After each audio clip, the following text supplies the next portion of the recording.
Hi guys, and welcome to a second episode of Questions with Quentin.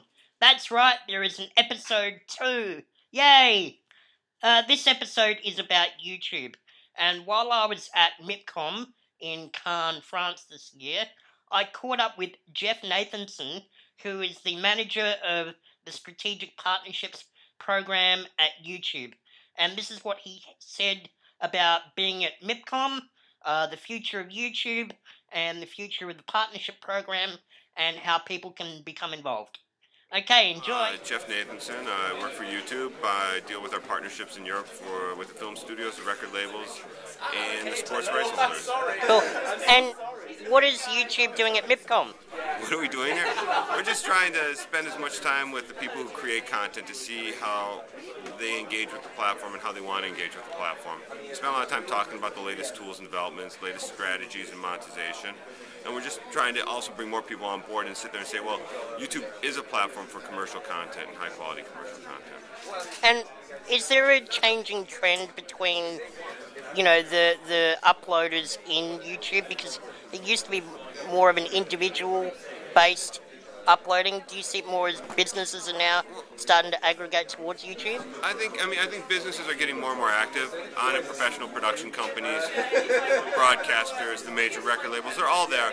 But I don't think it's diminished really the power of the platform. I mean, you see the most powerful channels remain on the site. Individuals like Michael Buckley, Shay Tards, those guys are still incredibly powerful and important, and there's still opportunity for new bloggers to move in there and move into that space. It's all about being interesting and taking the time to build your community on a one-on-one basis. And I think individuals understand the platform a lot more than corporations do, and corporations have a lot more handcuffs in the way they approach stuff. Yeah. And I think that still the individual has the ability to really cut through and come up with some original and interesting perspectives and content. And aside from the larger production companies, how can individuals become part of the partnership program? Well, there's ability online. We have an online service that allows you to apply for becoming a commercial partner, which basically you keep on doing the same thing you do, and then ads appear against your content, and we do a revenue share with you.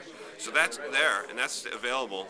We have to go through an evaluation process when you apply for it. It takes a little bit, but then we have a team that will support you afterwards after you become a commercial partner.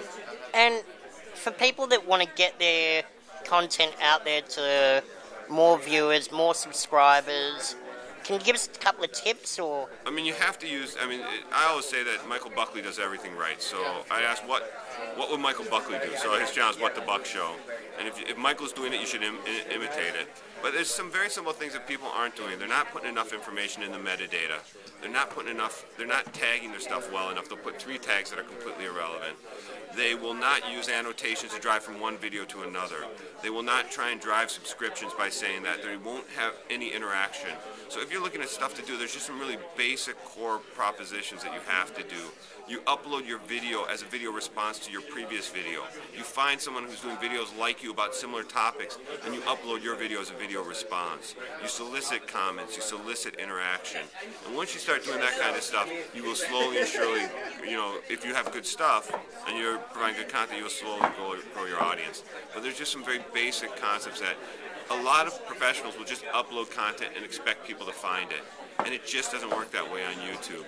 And so it's really important that you spend the time to try and cultivate a community around your content. And use the tools that are provided to you via Twitter and Facebook as well. If you have a new video, you better tweet it.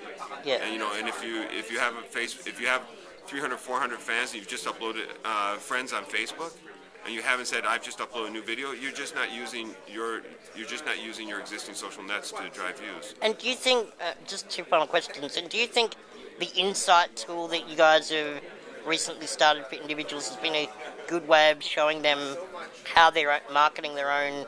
Well, I think it shows the root of discoverability, which I think is really interesting.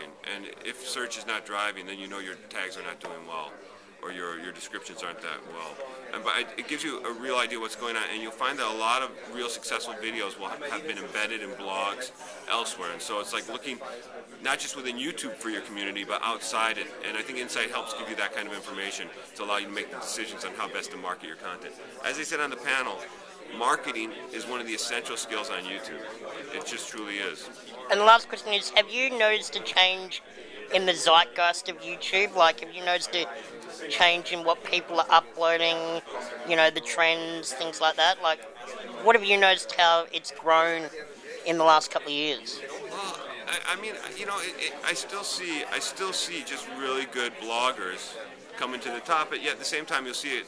There's a lot. What's better is there's a lot more TV that's available out there right now, like good clips from like we've seen with X Factor, and so we're really getting the water cooler moments there. But then you're still getting great UGC. So I haven't really seen a transformation in the types of content.